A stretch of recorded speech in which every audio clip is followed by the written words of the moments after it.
நான் போட்டுருக்கேன், seat belt போட்டுருக்கேன். இப்போ வாகனம் போயிட்டு இருக்குது. சடனாக ஒரு ஹிட் ஆன என்னாகும், நான் முன்னால் வருவேன். முன்னால் வரும்போது என்ன பண்ணுனாக்க இந்த சீட் பெல்ட் என்ன லாக் பண்ணிக்கும். இதை எப்படி லாக் பண்ணுது அப்படிங்கிறத இப்போ சொல்ல போகிறேன். நல்லா கவனிங்க, பாருங்க, இங்கே நல்லா கவனிங்க. சீட் பெல்ட் பாருங்க, மெதுவாக இழுக்கிற வருது. சரியா, நல்லா கவனிக்கணும். இன்னும் கொஞ்சம் வேகமாக இழுக்கிற வருவேன். சடனாக இழுத்தா வராது. சடனாக இழுத்தா வராது. இங்கே ஒரு மெக்கானிசம் இருக்குது. இந்த மெக்கானிசம் வந்து ஒரு நல்லிங் மாதிரி இருக்கும், ஒரு ஒரு கியர் வீல் மாதிரி இருக்கும். அந்த கியர் வீலில் போய் வேகமாக இழுத்தா சிக்கிக்கும். மெதுவாக எழுதிங்கன்னா அப்படி சுற்றி வரும், மெதுவாக எழுதிங்கன்னா வரும். ஆனால் வேகமாக எழுத என்ன ஆகும், போய் சிக்கிக்கும், சிக்கிக்கிட்டு வராது. சரி, இது இப்படி பிடிச்சிக்கிச்சுன்னா நான் இறந்து போயிடுவேனே. இது இப்படி டைட்டாக பிடிச்சிக்குது, இப்படி பிடிச்சிக்கிச்சுன்னா இதுக்கப்புறம் என்னால் அந்தாண்ட வர முடியாது, மூச்சே விட முடியாது, இறந்து போயிடுவேன். அப்படி ஆகுமாண்ணா? ஆகாது. என்ன ஆகும் அப்படின்னாக்க, உங்களுக்கு விபத்தின் போது ஒரு வாகனம் 4 இருந்து 12 முறை அதிரும். அந்த அதிர்வு வரும்போது ஒரு ஹிட் வருதுல்ல, அப்போ வந்து இந்த சீட் பெல்ட்டை பிடிக்கும், அதிர் விட்டோன்னு போயிடும், பிடிக்கும், போயிடும், பிடிக்கும், போயிடும். 8 முறை அதிர்ந்தால் 8 முறை பிடிக்கும், 9ஆவது முறை சீட் பெல்ட் விட்டுரும். புரியுதா என்ன சொல்றேன்? என்ன சொல்ற புரியுதா? அப்போ வண்டி நிற்கும் போது சீட் பெல்ட் என்ன இருக்கும், ரிலீஸ் ஆயிடும். அப்போ நம்ம என்ன பண்ணலாம், பட்டனை ஓப்பன் பண்ணிட்டு வெளியே வந்துடலாம். இந்த சீட் பெல்ட் இருந்தால் மட்டுமே நம் வாகனம் 10 முறை உருண்டா கூட நமக்கு ஒண்ணுமே ஆகாது. 10 முறை ஒரு வாகனம் உருண்டுது அப்படின்னாக்க ரோல் ஓவர் ஆகுதுன்னா அவர் கிட்டத்தட்ட 40 முறை அடிபடுவார். எப்படின்னு தெரியுதா? 4 பக்கம், ரைட்ல ஒரு அடி, மேல ஒரு அடி, லெப்ட்ல ஒரு அடி, கீழே ஒரு அடி.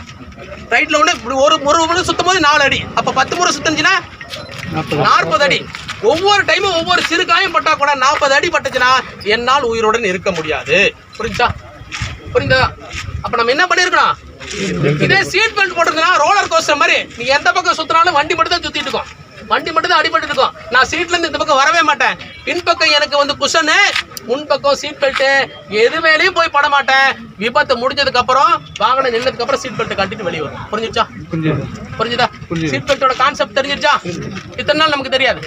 இன்னும் பலர் நினைச்சிட்டு இருக்கிறாங்க ஃப்ரண்ட்ல இருக்கிறவங்க மட்டும் சீட் பெல்ட் போட்டா போதும், ரியர்ல இருக்கிறவங்க தேவை. ஆனால் சரியா, ஆஸ் பர் அதாவது ரெக்கார்டு படி பின்னால இருக்கிறவங்களுக்கு தான் அதிக விபத்து ஏற்படும், அதிக காயம் ஏற்படும். எவ்வளவு அப்படின்னாக்க பாருங்க, WHO சொல்லுது முன்பக்கம் இருப்பவருக்கு 40%, பின்பக்கம் இருக்கிறவருக்கு 70%. யாருக்கு அதிகம்? ஏன் அவங்களுக்கு அதிகம் அப்படின்னு கேட்டா அதுக்கு ப்ரூஃப் இருக்கு. ஏன் அப்படின்னாக்க, நான் இந்த டிரைவிங் சீட்ல இருக்கிறவரு அடிபடும் போது ஒரு அடியிலே போய் அவரோட ஒரு பாயிண்ட் போய் டச் பண்ணிடுறாரு. அது ஸ்டேரிங்கோ கண்ணாடி, ஒரு அடியிலிருந்து 2 அடியிலே.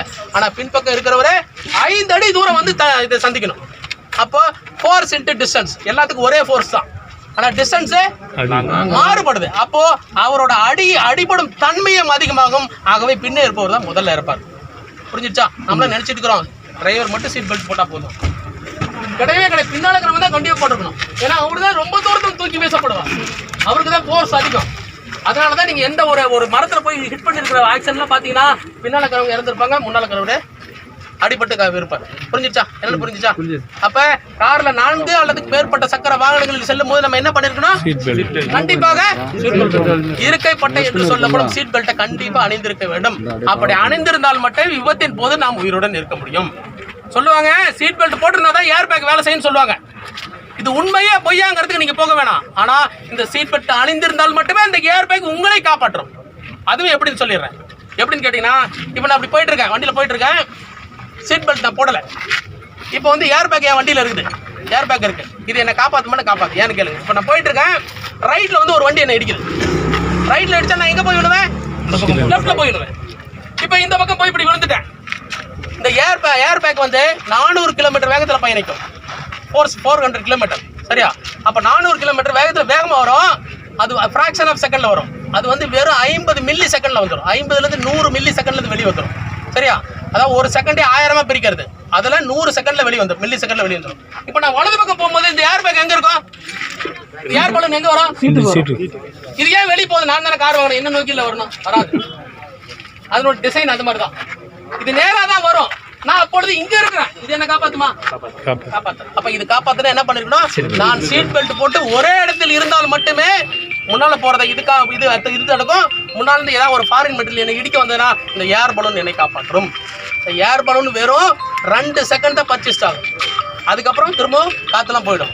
ஏன் அப்படின்னு கேட்டீங்கன்னா, அந்த ஏர் பலூன் அப்படியே இருந்துச்சுன்னா என்னால் மூச்சு விடாம இறந்துருவேன். அதுக்காக அந்த டிசைன் 2 செகண்ட் தான் இருக்கும். அந்த 2 செகண்ட்குள்ள ஆக்சிடென்ட் எல்லாமே முடிஞ்சு போயிடும். முடிஞ்சதுக்கு அப்புறம் இந்த ஏர் பலூன் போய் அமைங்கிறோம், நான் சீட் பெல்ட்டை கழட்டிட்டு கீழே இறங்கி. புரிஞ்சிச்சா? புரிந்ததா? சீட் பெல்ட் புரிஞ்சுதா? இந்த மாதிரி ஒரு சீட் பெல்ட்டோட விளக்கம் நெட்ல யாரை பார்த்துருக்கீங்களா? வேற யாரும் சொல்லி கேள்விப்பட்டிருக்கீங்களா? சினிமாவில் எதுவும் பார்த்துருக்கீங்களா? அதுக்கு தான் சொன்னேன், இந்த விஷயத்தை நீங்கள் கேட்டுட்டு போங்க, கண்டிப்பாக இது உங்களுக்கு காப்பாற்றும். எனக்கு ஒரு விஷயம் செய்யணும், இந்த சீட் பெல்ட்டும் இந்த ஹெல்மெட்டும் இன்னைக்கு சொன்ன விஷயத்த தயவு செய்து எனக்காக ஒவ்வொருவரும் குறைந்தபட்சம் ஒரு 5 பேருக்கு போய் சொல்லுங்கள். அது உங்கள் ஃபேமிலி மெம்பராக இருந்தாலும் சரி, நண்பர்களாக இருந்தாலும் சரி, சொல்லி எல்லாத்தையும் மாற்றுங்க. தயவு செய்து மாற்றுங்க. தலைக்கவசம் எவ்வளோ அவசியம்னு சொல்லுங்கள். அதே போல் இந்த சீட் பெல்ட் எவ்வளோ அவசியம்னு சொல்லுங்கள். இப்போ டவுட் இருக்கிற ஒருத்தர், ஆமாம் நீ இந்த சீட் பெல்ட் வந்து இழுத்து பாருங்க, நான் சொன்னது சரியானு பாருங்கள். நான் ஏதாவது சும்மா போய் சொல்லிட போனேன். இல்லைங்க, கொஞ்சம் வேகமாக இல்லைங்க. லாக் ஆகுதா? இப்படி தான் லாக் ஆகிடும். இல்லை பிடிக்கும். இப்போ லாக் ஆகிடுச்சு. இதுக்கப்புறம் லைட்டாக அப்படி விட்டால் போயிடும், திரும்ப பிடிக்கும். எத்தனை அதிர் வருது அத்தனை முறை லாக் ஆகும். நம்மளை சீட்டை விட்டு வெளியே வரக்கூடாது. புரியுதா? நாங்கள் வேறு யாராவது ஒருத்தர் செக் பண்ணுங்கள். பார்க்கணும், செக் பண்ணி இழுத்து பாரு. எதுவும் இல்லை, வேகமாக லாக் ஆகுதா? திரும்ப விட்டா போயிடும். சரி, அப்படி வேற டவுட் இருக்குதா? வேற டவுட் புரிஞ்சிருச்சா? இப்போ சீட் காரில் போகும்போது சீட் பெல்ட் போட்டுக்கலாமா? சரியா? சரி, யாராவது உங்களோட கருத்துக்களை சொல்வது என்னன்னு சொல்லலாம்.